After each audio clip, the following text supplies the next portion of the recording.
Hello students, आप लोगों का स्वागत है मेरे यूट्यूब चैनल गवर्नमेंट एग्ज़ाम पर।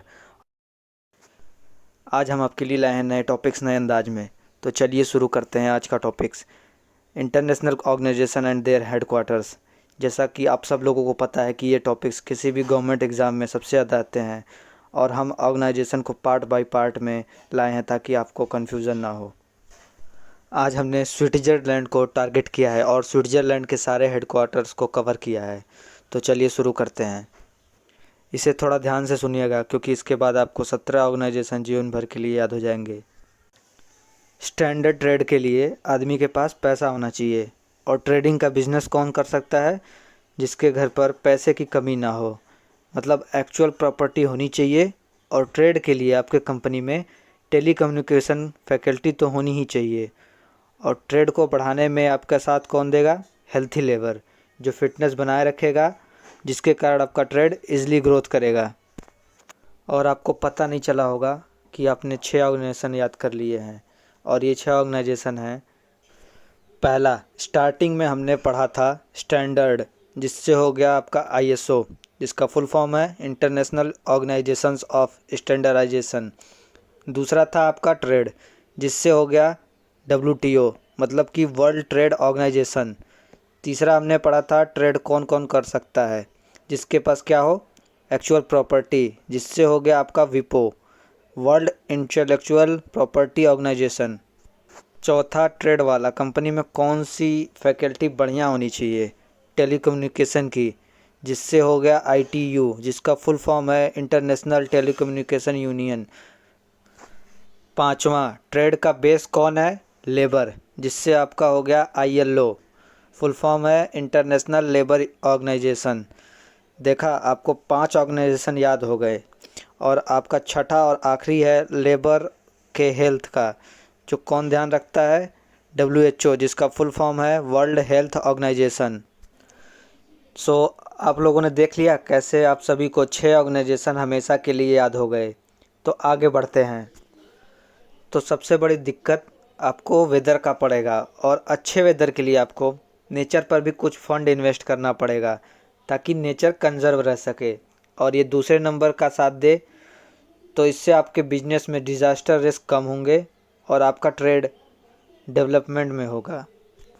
सो किसका साथ चाहिए ट्रेड में? वेदर का। और वेदर को कौन बताता है? मेट्रोलॉजी डिपार्टमेंट, डब्ल्यूएमओ, इसका फुल फॉर्म है वर्ल्ड मेट्रोलॉजी ऑर्गेनाइजेशन। और हमको फंड कहाँ इन्वेस्ट करना था?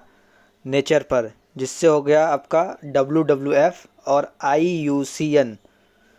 डब्ल्यूडब्ल्यूएफ से हो गया world wide fund for nature, और आईयूसीएन से हो गया international union for conservation of nature. Nature को बचाने से क्या होगा? डिज़ास्टर रिस्क कम होगा, जिससे आपका बन गया यूएनओडीआर, जिसका फुल फॉर्म है United nation office of disaster risk. और डिज़ास्टर रिस्क कम करने से क्या होगा? ट्रेड का डेवलपमेंट, जिससे हो गया UNCTAD, united nation on conference on trade and development. देखा आपने, 5 ऑर्गेनाइजेशन और याद कर लिया आपने। चलिए आगे बढ़ते हैं। अब डेवलपमेंट के कारण डिमांड आएगा, और उसको पूरा करने के लिए आपको लेबर की ज़रूरत होगी। सो आप कम पैसे इन्वेस्ट करके अदर नेशन में रिफ्यूजी को उनके ह्यूमन राइट्स के साथ एक्सेप्ट करेंगे, और उनके बच्चों को भी एक्सेप्ट करके उनको ट्रेनिंग देकर ओलंपिक में भेजेंगे, जिससे हमारे कंट्री का इकोनॉमिक ग्रोथ होगा। रिफ्यूजी से बनता है यूएनएचसीआर, यानी United nation commissioner for refugee. उनको कैसे एक्सेप्ट करेंगे? उनके ह्यूमन राइट्स के साथ। उससे बन गया ओएचसीएचआर, यानी office of high commission for human rights. और उनके बच्चे को कहाँ भेजेंगे? ओलंपिक्स में, जिससे बन गया आईओसी, यानी इंटरनेशनल ओलंपिक कमेटी। और इससे क्या ग्रोथ होगा? इकोनॉमी, जिससे बन गया डब्ल्यूईएफ, वर्ल्ड इकोनॉमिक फोरम। अब इकोनॉमिक ग्रोथ होने के कारण अदर कंट्री में भी हम अपने ट्रेडिंग को बढ़ाएंगे। अब हम फॉरेन कंट्री को by post medical service provide करेंगे। इससे क्या होगा? रेड एक्स सोसाइटी में रहने वाले एड्स पीड़ित को फ़ायदा होगा। पोस्टल सर्विस इंट्रोड्यूस किया, मतलब यूपीएन, यूनिवर्सल पोस्टल नेशन। और कहाँ मेडिकल पहुंचाना था? रेड क्रॉस सोसाइटी यानी ICOR, international committee of red cross. किसको फ़ायदा पहुंचना था?